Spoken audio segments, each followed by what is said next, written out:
Solo en la escritura está nuestra gran seguridad. Cielo y tierra pasarán y ella permanecerá. Solo viviré por Buenos fe días nuevamente, iglesia. en Jesús, Ah, mi Dios, mi rey. Quiero invitarlos a que abran su Biblia, por favor, en el Salmo 59. Salmo 59.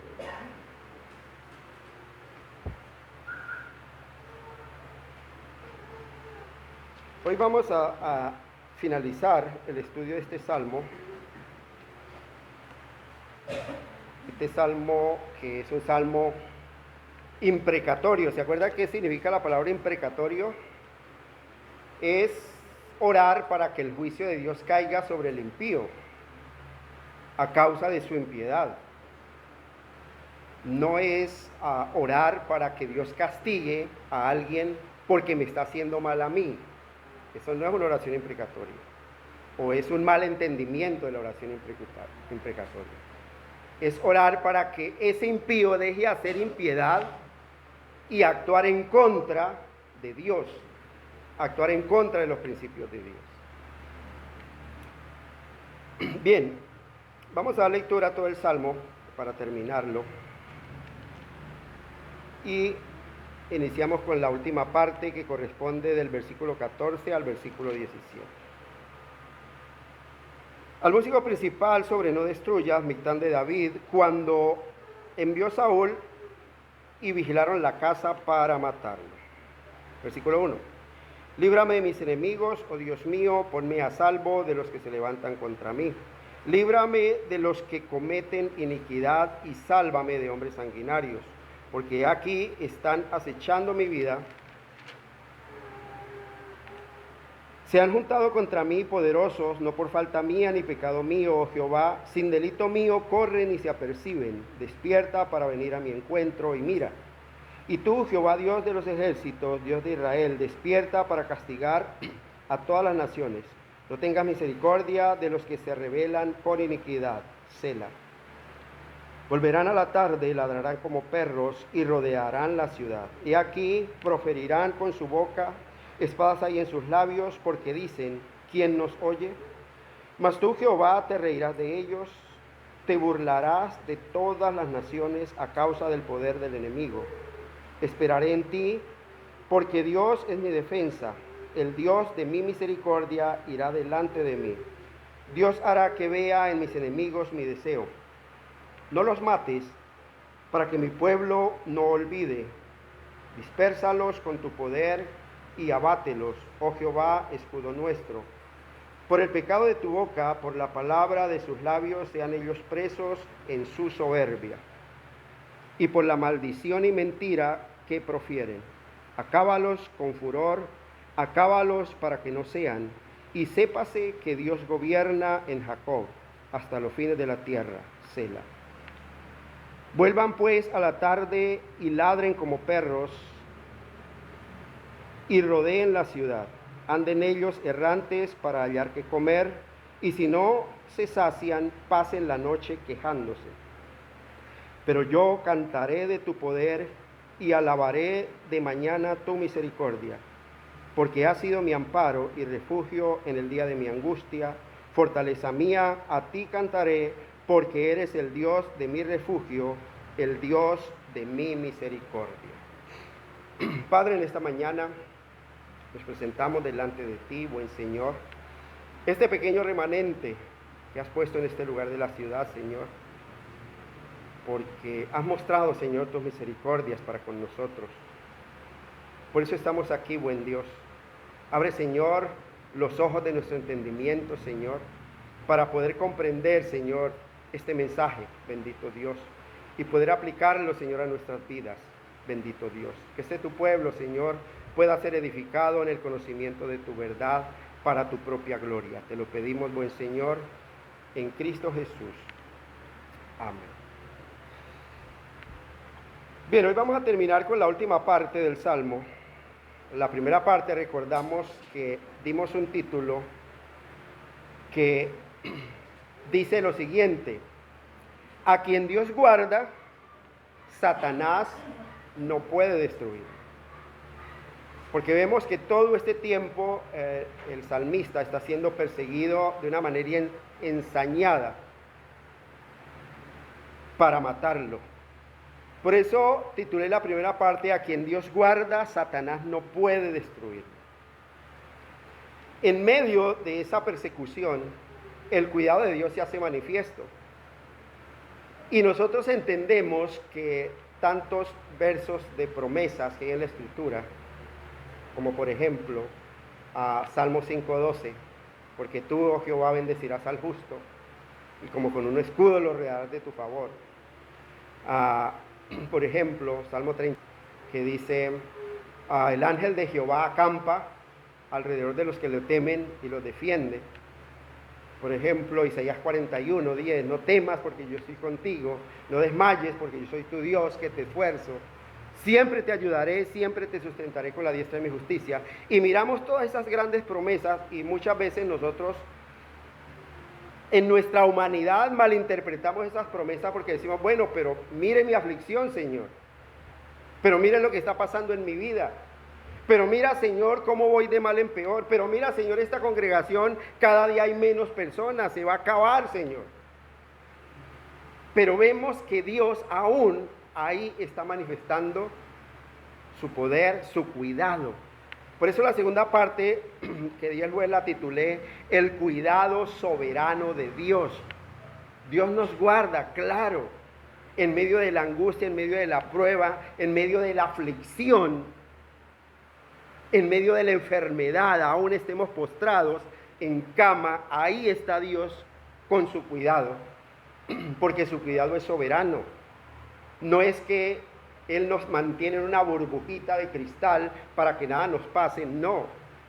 Porque el propósito de Dios es hacernos cada día más conforme a la imagen de su Hijo Jesucristo, que a través de muchos dolores, a través de mucha aflicción, a través de muchas persecuciones,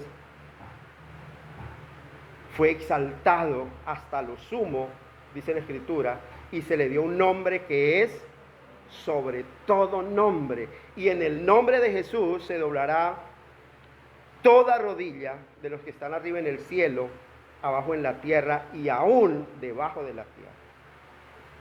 Y toda lengua confesará, si usted no lo confiesa aquí en la tierra, lo va a confesar en el infierno, que Jesucristo es el Señor, para gloria de Dios Padre. Mire, iglesia, cuando termina ya este salmo, el salmista cierra toda esta oración imprecatoria, agradeciendo a Dios en medio de esa persecución por la perfección de su cuidado. Por eso he titulado esta última parte, Alabanza por las perfecciones de Dios. Dios es perfecto. Todo lo que Dios hace es perfecto. Nada se escapa de sus manos. Mire, muchos de nosotros, no sé si a ustedes les ha ocurrido o han visto algún caso semejante, que cuando hay en una empresa diferentes trabajos, diferentes puestos, y a uno le va mejor que a otro, hay envidia de parte de uno por aquel que le va mejor. De pronto sabiendo que están desempeñando el mismo oficio. Y el corazón del que no le va tan bien se ensaña contra el que le va bien en su trabajo y empieza a hacer cosas para destruirlo.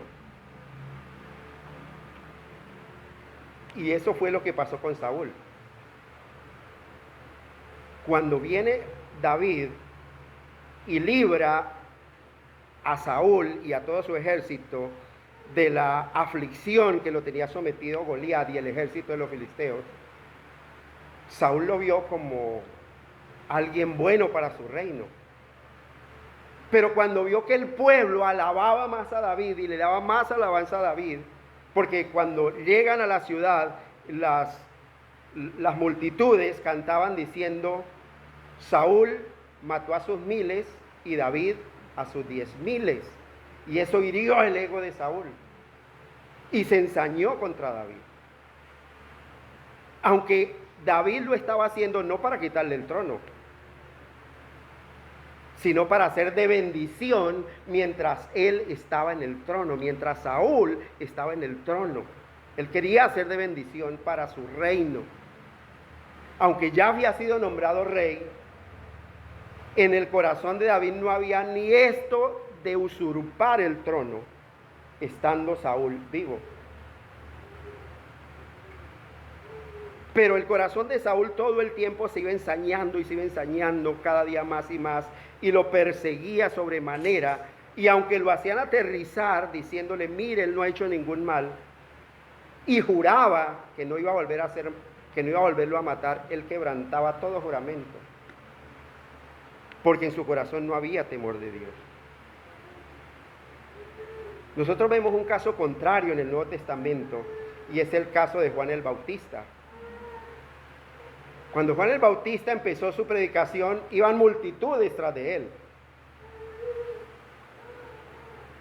Y anunciaba ¿a quién? A Cristo.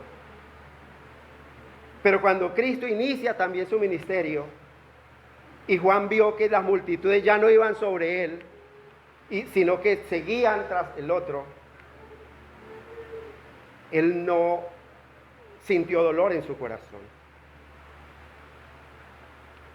Él entendía que si algo sucedía, y hay un texto que cita en San Juan capítulo 3, versículo 27, él dice que todo lo que el hombre hace es porque se le ha dado del cielo. Dice, pero mire, es que su ministerio va decayendo. El verso 30 dice, es necesario que yo mengüe para que él crezca.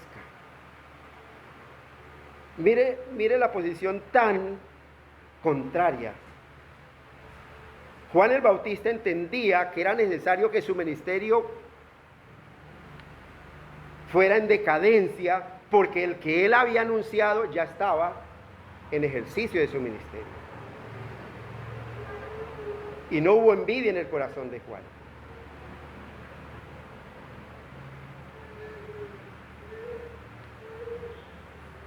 David era un hombre tan recto en su pensamiento, en su corazón, delante de Dios, que él no aceptaba ni siquiera que se hablara mal de Saúl, aun cuando lo estaban persiguiendo. Ni andaba hablando mal en ninguna parte, ni difamándolo. Las quejas que nosotros vemos en la escritura del salmista acerca de Saúl, ¿a quién las decía? Solo a Dios. Solo a Dios. Señor, pero mire, es que me están persiguiendo a mí. Las quejas que él tenía contra ese malvado rey, él las presentaba solo delante de Dios. No admitía ni que sus compañeros hablaran mal, ni que su ejército hablara mal del rey, porque era el ungido de Dios. No me pierdan el salmo y vamos a ir un momento a 2 de Samuel, capítulo 24. Y miren las palabras que decía Saúl. 2 de Samuel, capítulo 24, versículo 9 en adelante.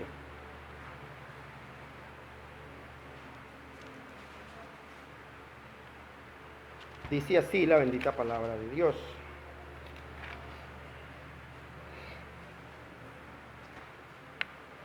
Y dijo Samuel a Saúl, y dijo David a Saúl. Esta fue la conversión que tuvo después de que escapó, Señor. Segunda de Samuel. Señor. 24:9. Primera de Samuel. 24. Es que yo estoy leyendo el 9. Sí. Primera de Samuel 24:9. Del 9 en adelante. Muy bien, gracias. Y dijo David a Saúl: ¿por qué oyes las palabras de los que dicen, mira que David procura tu mal? Versículo 10. He aquí, han visto hoy tus ojos cómo Jehová te ha puesto hoy en mis manos en la cueva. Y me dijeron que te matase, pero yo te perdoné porque dije, no extenderé mi mano contra mi Señor, porque es el ungido de Jehová. Versículo 11. Y mira, Padre mío, mira la orilla de tu manto en mi mano, porque yo corté la orilla de tu manto y no te maté. Conoce pues y ve que no hay en mí traición, que no hay mal ni traición en mí, ni he pecado contra ti. Sin embargo, tú andas a casa de mi vida para quitármela. Él le mostró evidencias de que había estado al pie de él, había tenido oportunidades de rasgar su manto, y dijo, yo no le hice mal, porque escucha la voz de aquellos inicuos que dicen que me mate, que yo estoy en contra suya. Eso es falso. Mire, verso 22.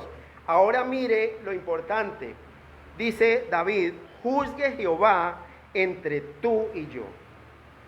Él pone a Dios por testigo. Juzgue Jehová entre tú y yo y véngueme de ti Jehová. Él no echó mano de su ejército para decir, yo tengo que tomar venganza. Él dijo, que Dios se encargue de hacer justicia. Pero mi mano no será contra ti, termina diciéndole. Si Dios quiere vengar todo ese mal que usted está haciendo contra mí, Él es soberano y Él lo puede hacer. Pero yo, aunque Dios me lo ha puesto al frente, mi mano no se va a alzar contra ti. Es lo que le está diciendo David a Saúl, para que aterrice ese hombre. Y en el versículo 13, él hace alusión a un proverbio antiguo, y dice, como dice el proverbio de los antiguos, de los impíos saldrá la impiedad. Así que mi mano no será contra ti. Él le está diciendo, mire, es que yo no soy un impío. Si yo fuera impío, en mi corazón estaría el matarlo, con justa razón. Le está diciendo usted, Señor, si es un impío, porque no tiene motivo para matarme y está intentando matarme todo el tiempo. Mire, iglesia, esto nos está dando una gran lección a nosotros como hijos de Dios. Y es que nosotros debemos tener cuidado de levantar murmuraciones contra otras personas, así nos hayan hecho mal. Porque eso puede ser la venganza que nosotros estamos efectuando. Es que no solo la venganza es una venganza, un daño físico, sino un daño moral. Y si yo tomo ese lugar de difamar a otra persona, aunque sea de labios nomás, no le estoy dando lugar a la ira de Dios, no le estoy dando lugar a la venganza de Dios. Estoy tomando el lugar de Dios, porque Él es el Dios de las venganzas. Mía es la venganza, yo pagaré, dice el Señor. ¿Qué ejemplo que nos está dando el salmista para que de nuestros labios no salgan palabras que dañen a otras personas delante de otras personas? Que si tenemos algo contra alguien, hagamos como hizo el rey David, llevemos ese caso ¿a quién? Al juez. a ese juez que es Dios,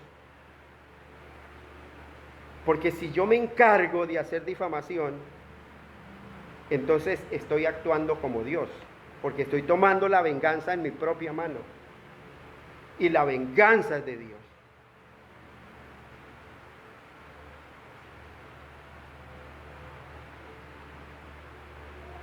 Y una lección que se puede aprender de esta sección es que si sufrimos a través de las ofensas de otros, si ese sufrimiento es justo, porque nosotros hemos pecado, no hay ningún mérito allí. Pero si ese sufrimiento es injusto, porque nosotros no hemos pecado y no hemos actuado incorrectamente, es un sufrimiento donde el Espíritu Santo de Dios está reposando sobre nosotros, porque por nosotros está siendo glorificado el Espíritu Santo de Dios.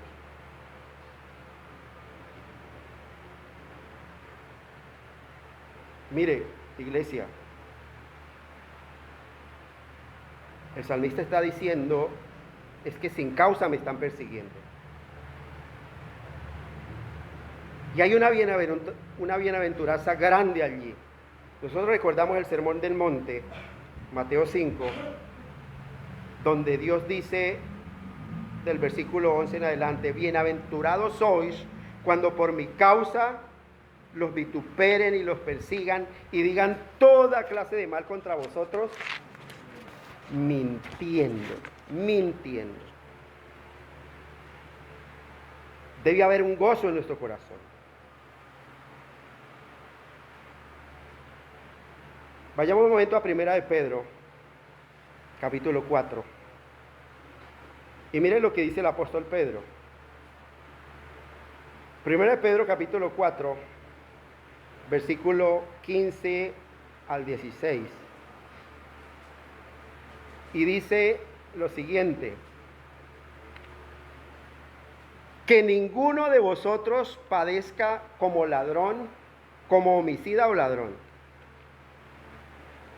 Es que si alguno padece como homicida o ladrón, eso no es sufrir por causa del Señor. Uno no puede ir al juez de la tierra, al Dios grande y poderoso, y decirle: Señor, ten piedad de mí, mira cómo me persiguen y me difaman, porque maté a alguien, porque atraqué a tal persona, porque difamé de alguien. Uno no puede ir con esas razones a Dios pidiendo misericordia. Es ilógico. Decir: Señor, ten misericordia de mí porque maté, porque robé. Eso no es lo que dice. Dice: si alguno de vosotros padece como ladrón, como homicida o ladrón, o malhechor, o por entremeterse en lo ajeno. Miren lo interesante. Si alguno padece como cristiano, o sea, por andar rectamente, piadosamente, no se avergüence, sino glorifique a Dios por ello. Pero ¿qué causa más dolor? Cuando padecemos porque nos están acusando de algo que realmente hicimos, nos da rabia que nos confronten con la verdad, o cuando nos están acusando injustamente. ¿Cuándo hay más dolor? ¿Cuando es injusto? Y debería ser lo contrario. Porque la Biblia dice que si nos están acusando injustamente, debe haber gozo en nosotros. Debe haber gozo. Porque estamos siendo bienaventurados. Porque están haciendo toda clase de mal contra nosotros, mintiendo. Pero si nos acusan por algo cierto, ahí sí debe haber dolor. No por el hecho de que nos estén confrontando, sino porque estamos blasfemando el nombre de Cristo, conscientemente. Pero es lo que no ha entendido el pueblo de Dios. Hoy en día el pueblo o el cristiano se enoja porque le hacen una acusación injusta o alguien lo acusa de algo injusto y se enoja y toma venganza y quiere justificarse. Pero eso es algo que le corresponde a Dios. Dios me pondrá en alto en el momento justo, en el momento apropiado. Y si Dios está permitiendo que mi nombre sea blasfemado, que mi nombre sea difamado, es por alguna razón. Es porque quiere fortalecer mi fe, porque quiere fortalecer mi carácter. Es porque quiere hacerme cada día más conforme a la imagen de su Hijo, quien fue maldecido, escupido, difamado y terminó en una cruz. Justamente, injustamente.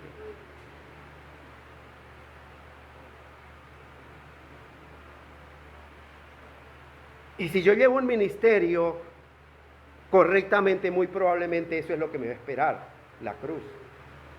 Eso es lo que me va a esperar. Debo ver las cosas desde esa perspectiva con la que Dios la ve. No es que entonces, si veo el ministerio correcto, entonces la iglesia está llena, totalmente llena. Me toca cambiar ese alfolí y comprar uno más grande. Eso no tiene nada que ver con la prosperidad de un ministerio. Porque Dios prueba nuestro carácter. No crea que no hay dolor en mi corazón por ver la iglesia vacía. Es porque hay una falla o porque Dios está probando mi carácter como hijo de Dios. Si voy a desfallecer, si voy a tirar la toalla, si voy a dejar de escudriñar las escrituras, si voy a decir, pero ¿para qué me molesto tanto tiempo hasta altas horas de la noche ordenando, bosquejando, ordenando apuntes para traer a la congregación si nadie lo valora?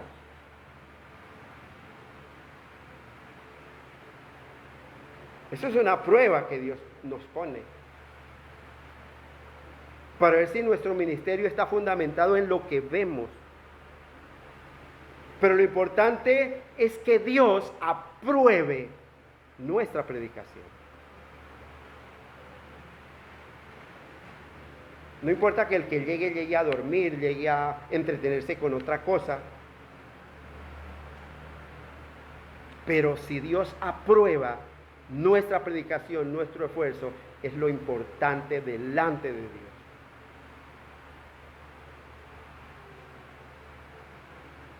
No puede ser el pastor más famoso.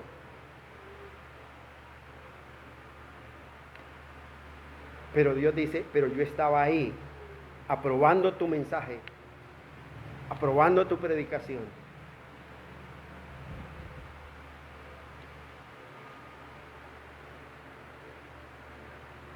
David conocía los planes de Dios y conoce los planes que Dios tiene para con todos los impenitentes, los impíos, los no arrepentidos.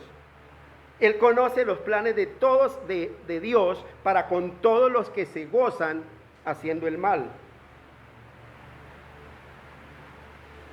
Mire, Cristo mismo dice que aquellos que no creen en Él ya están bajo condenación. Eso dice San Juan 3:18. El que no cree ya ha sido condenado.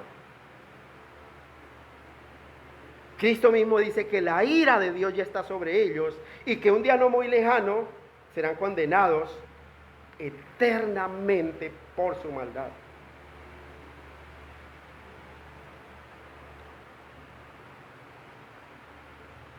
Esa es la razón por la que Cristo mismo dijo muchas veces, por ejemplo, por allá en San Juan 9:39 dice, es que yo para juicio he venido a este mundo. Él se lo dijo a quienes, estando enfrente de la cúpula de los fariseos. Dijo, para juicio he venido yo a este mundo, para que los que no ven, vean, y los que ven sean cegados, los que dicen que ven. ¿Cuál fue la respuesta de los fariseos? ¿Acaso usted dice que nosotros somos ciegos? Tenemos la ley.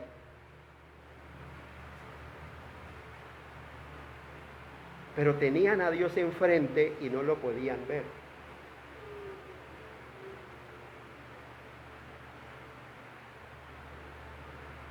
Para juicio he venido yo a este mundo, para que los que no ven vean y los que ven sean cegados. Miren, sean sacerdotes, sean las naciones, los pueblos, los gobernantes, los que hacen las leyes, los jueces, los que las aplican, todos los que usan su poder para irse contra Dios, para irse contra su Cristo, para irse contra su iglesia, para irse contra la verdad, un día van a recibir el justo juicio de Dios. Mire, iglesia, ninguno de ellos escapará. Ninguno de ellos que Dios ha puesto en autoridad, ya sea en el gobierno, en el Senado, que aprueban leyes que van en contra de Cristo, de los principios de Cristo, ninguno de ellos escapará. Porque la única forma de escapar es que ellos se arrepientan y pongan su fe en Cristo. No hay otra forma. No hay otra forma. Es lo que el apóstol Pablo dice por allá en 1 Tesalonicenses 1:10. 1 Tesalonicenses 1:10 dice: y esperar de los cielos a su Hijo, el cual resucitó de los muertos, a Jesús, quien nos libra de la ira venidera. No hay otro que pueda librar de la ira venidera. Solo Cristo. De manera, iglesia, que si nosotros realmente hemos puesto la fe en Cristo, esas oraciones imprecatorias que habla aquí el salmista no van a ser contra nosotros. No van a ser contra nosotros. Pero todo aquel que no ha puesto su fe en Cristo, las oraciones imprecatorias de los salmos, que son las oraciones de Cristo mismo, la ira de Dios está sobre él. La ira de Dios está sobre ese impío, impenitente, que no quiere arrepentirse. Y es que David está mirando como con una perspectiva escatológica, que ese día que vuelva Cristo, ese gran día del Señor, en el cual Dios derramará toda su ira sobre esos incrédulos, Dios los juzgará y los destruirá para siempre, condenándolos al infierno. ¿Ellos creen en el infierno? ¿Eso los salva de ir al infierno? Independientemente de que crean o no. El infierno es algo real, donde el gusano de ellos no muere y el fuego nunca se apaga. Nosotros como pueblo de Dios, nosotros como cristianos, oramos por la conversión de ellos. La Biblia nos manda a orar por nuestros gobernantes, ¿o no? La Biblia nos dice, oren por sus gobernantes. No importa si sean malos, si sean perversos, ore por sus gobernantes. Eso es lo que nosotros aprendemos del Evangelio. Oramos por la conversión de los malos, para que Dios los redima, para que Dios tenga misericordia. Y mire lo interesante, si ellos no se convierten por causa de nuestros ruegos, esos ruegos que nosotros estamos haciendo serán usados para su condenación. Esos ruegos serán usados para su condenación. Es igual como el Evangelio. El Evangelio es una buena noticia, ¿para quién? Para el que cree. Pero para el que no cree, ¿qué es? Es una sentencia de muerte. Mire, iglesia, en realidad nuestras oraciones más misericordiosas nuestra oración es más llena de amor, de bondad, de misericordia para con esa gente impía, están implícitamente inundadas de peticiones imprecatorias, hagámoslas o no. Porque esas oraciones van a ser para juicio si no se arrepienten. Porque hay un pueblo orando.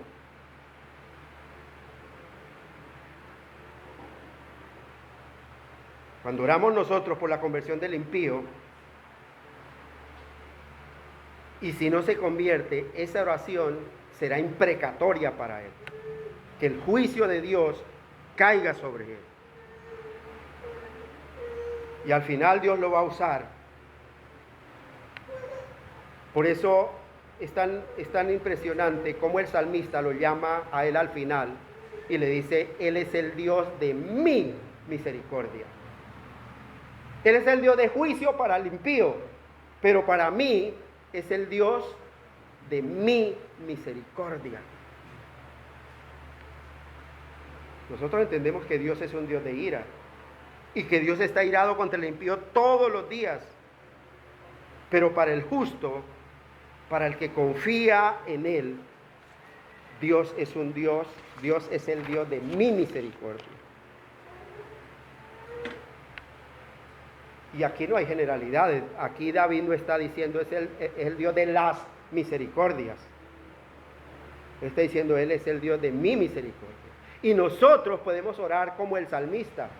Porque recuerden que los salmos, la Biblia nos habla a nosotros, pero los salmos hablan por nosotros. Y podemos decir como dijo David, Dios es el Dios de mi misericordia. Él es el Dios de mi misericordia. No es que el Dios de las misericordias, no es que diga que Dios no es misericordioso. Dios es misericordioso, claro. Pero el salmista está tan convencido de quién es Dios y de la relación, de esa relación actual que Dios tiene con él, que se atreve a llamarlo el Dios de mi misericordia. Él es el Dios de mi misericordia. Él se preocupa porque es de Él. Y en el verso 13 del Salmo 59, es la parte imprecatoria más intensa, porque Él dice ahí en el versículo 13, dice, mire, acábalos con furor, acábalos para que no sean. Es como el clima de esa oración imprecatoria. Es como que está diciendo, mire Señor, que esa propia maldad de ellos sea usada como tormento para ellos mismos. Que no puedan llevar a cabo su propósito. Está pidiendo ahí que ese poder para hacer el mal sea quitado de ellos. Porque entiende que Dios es quien gobierna realmente sobre todas las cosas. Y esa es la esperanza que nosotros tenemos como cristianos. Esa es la esperanza del cristiano frente a los gobiernos perversos que aprueban la muerte, que aprueban el asesinato como un derecho. No como un crimen, sino como un derecho ya.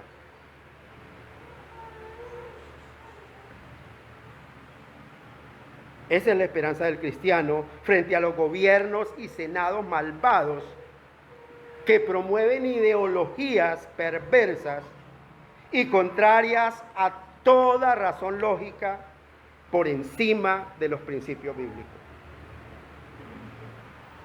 Ellos pueden promover lo que quieran, pero nuestra esperanza está en que Dios un día los va a juzgar. Y los va a hacer pagar por su error. Dios los acabará, aunque no sea ahora mismo, pero Dios los acabará. Esa es la esperanza del cristiano. Dios va a terminar con toda esa maldad. Versículo 14 y 15 dice, vuelvan pues a la tarde y ladren como perros y rodeen la ciudad.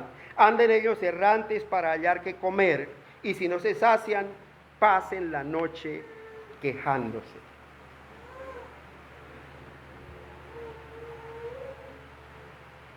Aquí hay una burla de David contra sus enemigos, al ver que llegan a la casa de Mical y encuentran, en vez de encontrarlo a él, encuentran en una estatua.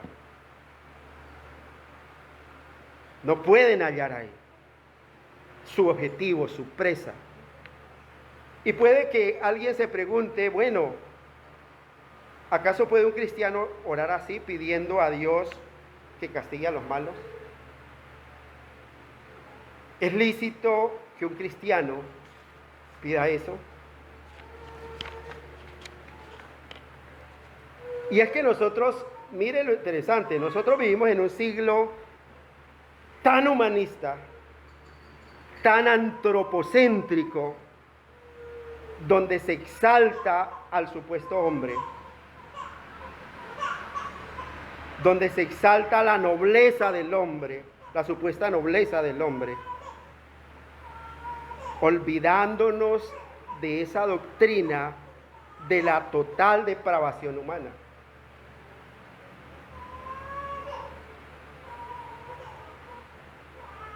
Y cuando nosotros oramos para que el juicio de Dios y para que Dios actúe contra la maldad, el ser humano lo ve como, uy, pero ¿qué clase de corazón tiene esa persona? ¿No es que es cristiano y deseándole mal a otro?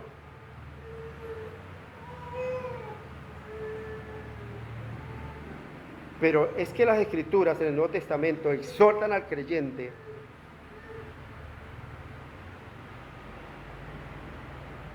con varias declaraciones a que no nos venguemos nosotros mismos. Por eso nosotros dejamos y oramos para que esa venganza quede en las manos de Dios. Nosotros no planeamos ni maquinamos hacerle mal y vengarnos del mal que nos han hecho por nuestras propias manos. Nosotros oramos para que Dios juzgue con justicia, según su voluntad, no según la mía, porque mi voluntad de pronto es que queden por ahí partidos por un carro, un accidente fatal o qué sé yo. Esa es mi voluntad humana, mala y perversa.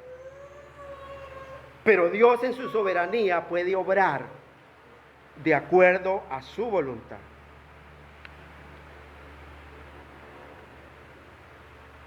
Dios nos enseña todo el tiempo, mire, no os venguéis vosotros mismos.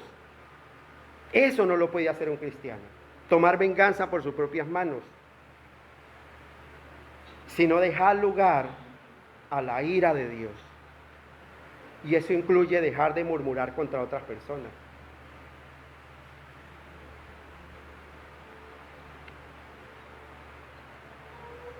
Porque cuando yo hago esto, estoy vengándome yo mismo. Y estoy diciendo que no me importa lo que dice la Escritura, porque escrito está, mía es la venganza, yo pagaré, dice el Señor. Así que si tu enemigo tuviere hambre, dale de comer. Y si tuviere sed, dale de beber. Pues haciendo esto, ascuas de fuego amontonará sobre tu cabeza. Y ahí está lo imprecatorio. Cuando yo hago el bien, la parte imprecatoria le corresponde a Dios. Él es el que ascuas de fuego amontona sobre su cabeza. No porque yo no lo desee, lo desee. Y eso fue lo que hizo el salmista en este ruego imprecatorio. Él simplemente dejó el asunto en las manos de Dios. Él les hizo bien, no se vengó de ellos, sino que como luego hizo el mismo Cristo. En 1 de Pedro capítulo 2 versículo 23 dice, quien cuando le maldecían no respondía con maldición, cuando padecía no amenazaba, sino que encomendaba la causa al que juzga justamente. Por eso la Biblia dice que David es un tipo de Cristo. Él le encomendaba la causa a Dios.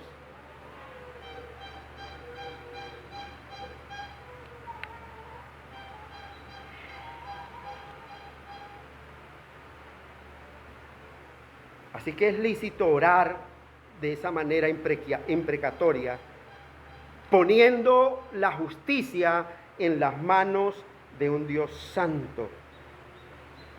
Pero que cuando lo hagamos, no lo hagamos con un corazón lleno de odio y de venganza, sino que deseemos en nuestro corazón que la gloria de Dios sea exaltada, que el nombre de Dios sea exaltado y que el nombre de Cristo sea vindicado por sobre todas las cosas.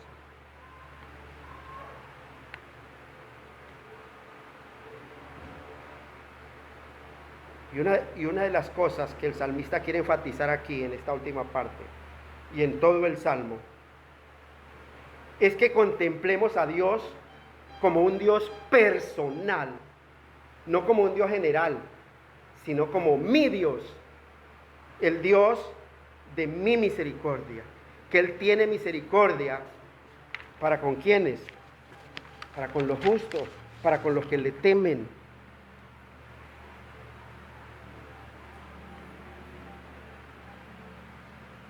Esta historia nos cuenta que David logró escapar en esta oportunidad de la garra del rey, porque fue ayudado por su esposa, la misma hija del rey. Y una vez más el salmista vio como Dios lo libra del enemigo usando sus propios hijos, los mismos hijos del rey, los mismos hijos de su enemigo. Y la persecución no termina. La persecución no ha terminado.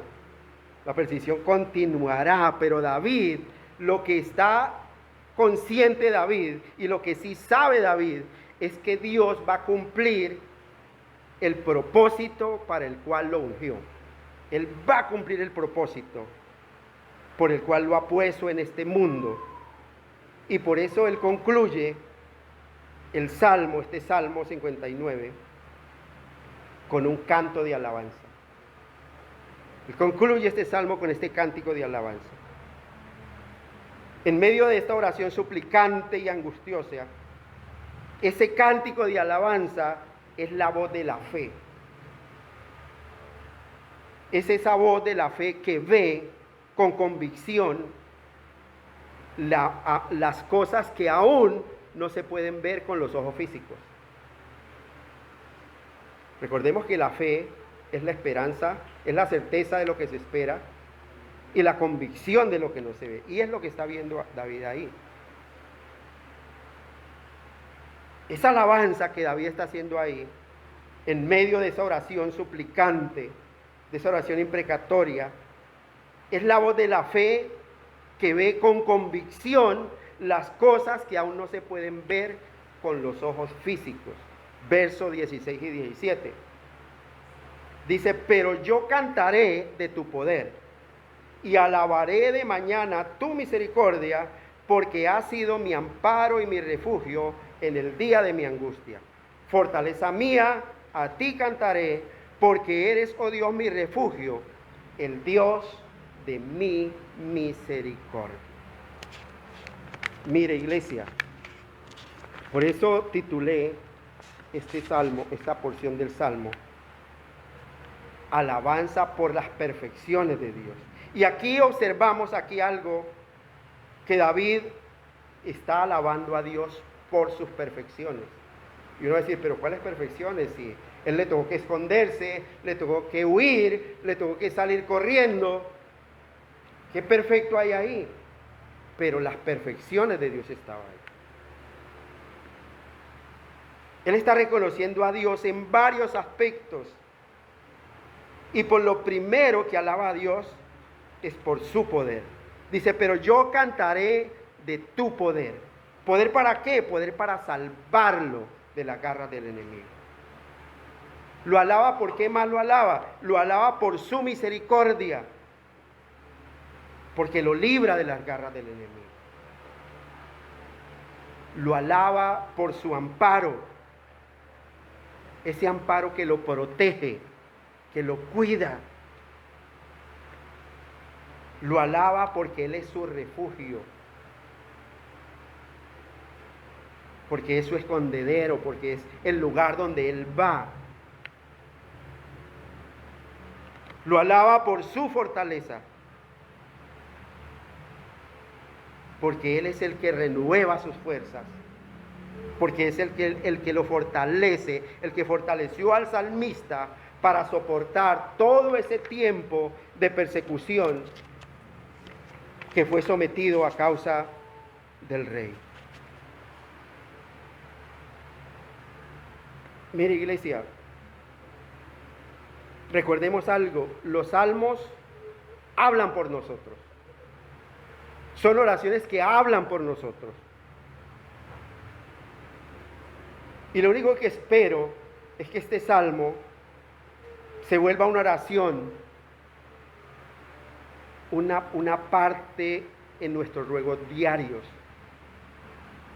Que aprendamos a alabar a Dios por sus perfecciones, porque Él es bueno, porque para siempre es su misericordia. Viene a mi mente el Salmo 117, donde el salmista invita a todas las naciones a alabar a Dios. Dice, tiene nomás 3 versículos. Dice, Salmo 117, alabad a Dios, naciones todas, pueblos todos, alabadle, porque ha engrandecido sobre nosotros sus misericordias. Y la fidelidad de Jehová es para siempre. Qué bueno que esas perfecciones de Dios formen parte de nuestra oración. Que le digamos, Señor, es que tu fidelidad, Señor, es incomparable. Siendo yo tan malo, tan pecador, tú eres mi refugio, tú eres mi amparo, tú eres mi fortaleza, tú eres mi pronto auxilio, tú eres mi salvador, tú eres mi rey, tú eres mi oportuno socorro, tú eres mi porción, tú eres la fuente inagotable de provisión, tú eres mi escudo,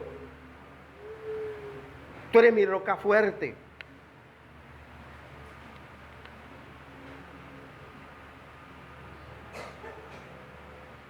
Mire, David nos está enseñando en este salmo a ser más aguerridos en nuestra oración.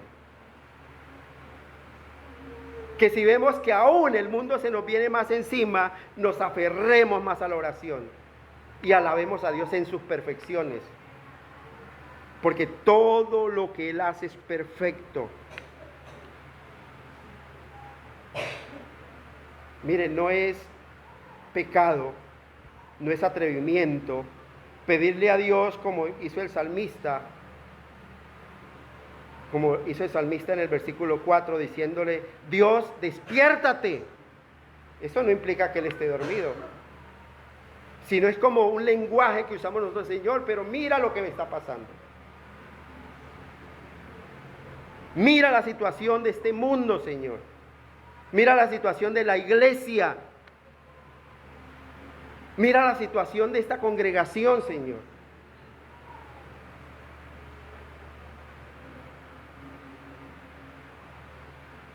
Este mundo cada día está influyendo más y más, aún en el corazón del creyente. Aún en el corazón del creyente, porque se están poniendo cosas enfrente de nuestros deberes para con Dios.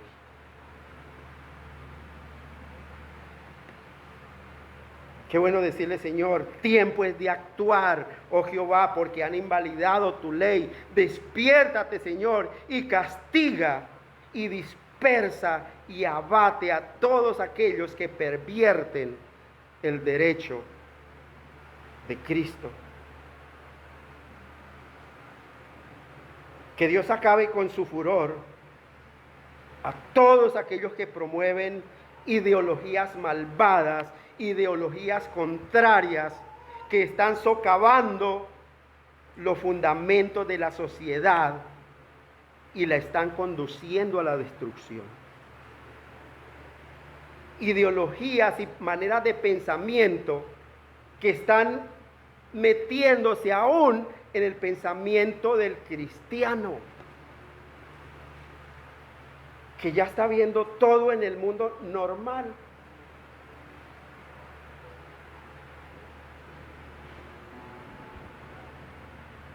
Es que hoy en día no hay que escoger, dicen los jóvenes. Hoy en día no hay que escoger. Y hoy en día es normal que yo tenga una novia y se acueste con el uno, pero desde que esté conmigo, eso es normal, eso forma parte de la cultura, claro, del mundo, pero no de la vida en Cristo.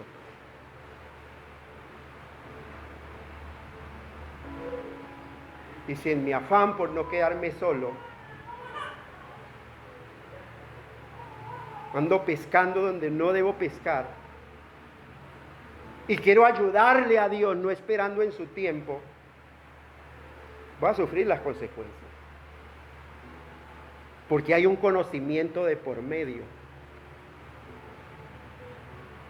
Porque hay un conocimiento de por medio. No os unáis en yugo desigual con los incrédulos.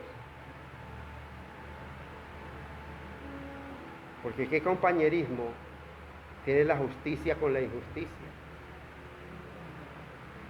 ¿Qué comunión Cristo con Belial? ¿O qué parte el creyente con el incrédulo?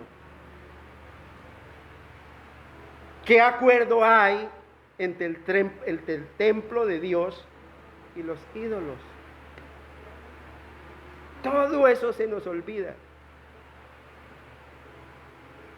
Porque nosotros, dice la Escritura, somos templo del Dios viviente. Como Dios dijo, habitaré y andaré entre ellos y seré su Dios. Él no dice y fui su Dios, ya no, porque es que los tiempos han cambiado. Dice y seré su Dios y ellos serán mi pueblo. Y su pueblo es un pueblo santo, un pueblo apartado, un pueblo que no se mezcla. Mire, nosotros somos responsables delante de Dios como administradores y cultivadores de esta tierra, para que esta tierra no se hunda más en el pecado. Para abrir los ojos de aquellos que dicen que ven, pero que cada día se están hundiendo más en su pecado. Pero es que eso no es tan malo.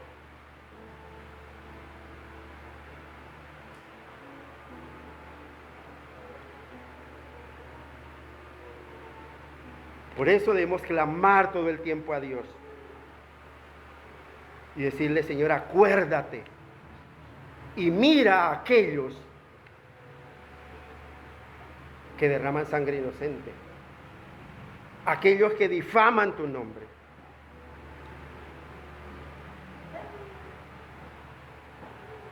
Mira, Señor, con tu justicia a aquellos que se burlan de tu justicia.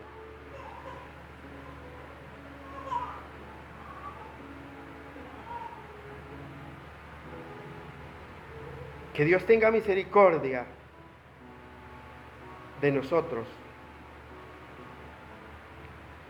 y que haga en nosotros que no se impida la predicación del Evangelio.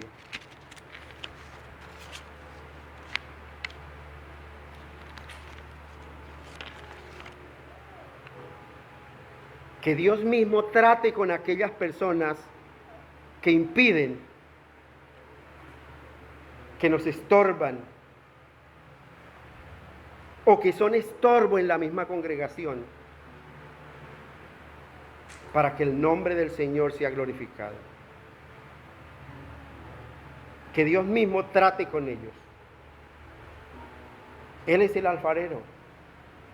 Él es quien quebranta. Él es quien moldea. Mire, iglesia, tenemos una escuela, buena escuela en los salmos.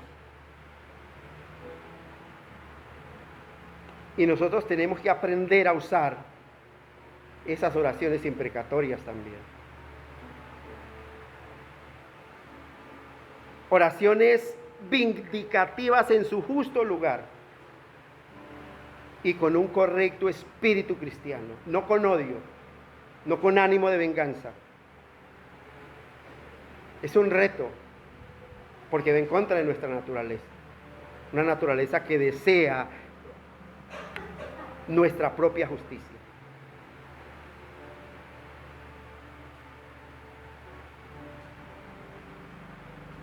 Es un reto para nosotros como hijos de Dios. No porque no estemos acostumbrados, porque nosotros estamos acostumbrados a que el juicio de Dios caiga sobre ellos, pero con odio en nuestro corazón.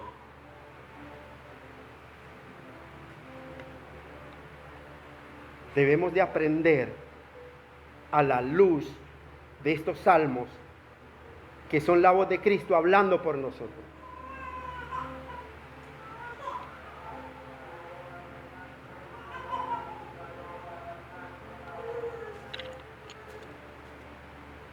Mire, iglesia, ¿qué tiempo de nuestra oración dedicamos nosotros a exaltar las perfecciones de Dios? ¿Qué tiempo de nuestra oración utilizamos nosotros exaltando el carácter santo de Dios? ¿O solamente es una queja nuestra oración?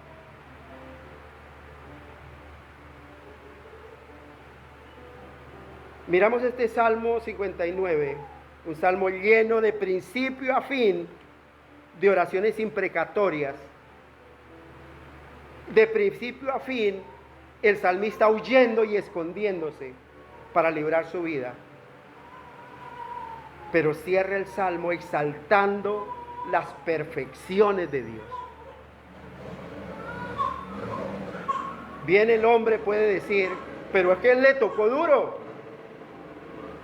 Pero si Dios no lo hubiera guardado, ¿qué hubiera pasado? Hubiera sido muerto.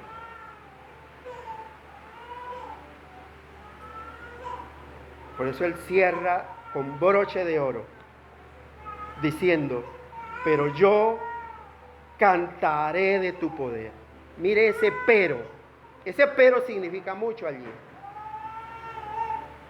Ese pero significa, mire, Señor, aunque a mí me ha tocado todas las cosas, correr, esconderme, huir como una rata, escondiéndome en las cuevas, en lo que sea. Dice, a pesar de eso, yo cantaré de tu poder. Él no está cantando diciendo, pero Señor, mire, es que usted fue malo conmigo. Pero yo cantaré de tu poder y alabaré de mañana tu misericordia. ¿Para qué me levanto a orar temprano? Si entre más oro, más mal me va. Si entre más oro veo que más puertas se me cierran. ¿Para qué sigo perseverando? ¡No! Por eso el salmista nos está enseñando a ser aguerridos en la oración. A pesar de las circunstancias, dice, alabaré de mañana tu misericordia, porque has sido mi amparo y refugio en el día de mi angustia. Fortaleza mía, a ti cantaré, porque eres el Dios, porque eres, oh Dios, mi refugio, el Dios de mi misericordia.